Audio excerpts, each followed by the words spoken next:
মিঠিঝরা ধারাবাহিকের আপডেট নিয়ে চলে এসেছি। তো ভিডিওটিতে একটি লাইক দিয়ে দেখতে থাকুন। আমরা দেখতে চলেছি এতদিন যখন রাইকে ডাক্তারের কাছে নিয়ে যাওয়া দরকার ছিল তখন অনির্বাণ সেটা করেনি, আর এখন দানবীর কর্ণ হয়ে স্থির চিকিৎসার টাকা দিতে এসেছে। কিন্তু স্রোত তাকে আরো একবার তার জায়গাটা বুঝিয়ে দিয়েছে। শুধু তাই নয়, সৌন্দর্যের কাছেও আবার ক্ষমা চাইছে।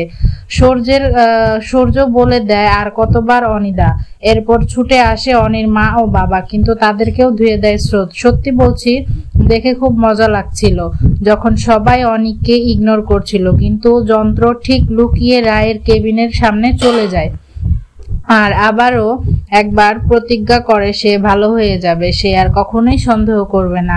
এদিকে নীলু ফোন করলে সূর্য না চাইতেও রায়ের কথাটা জানায় তাকে, কিন্তু সে তো ওই অনির্বাণের ফিমেল ভার্সন, তাই সেও সূর্যকে সন্দেহ করা শুরু করে দেয়। কিন্তু সূর্য তেমনি তার ওই সন্দেহের তোয়াক্কা না করেই মুখের ওপর ফোন কেটে দেয়। তো এই হলো নতুন পর্বের আপডেট। আগামী পর্বের আপডেট পেতে ভিডিওটিতে লাইক দিয়ে চ্যানেলটি সাবস্ক্রাইব করে সাথেই থাকুন।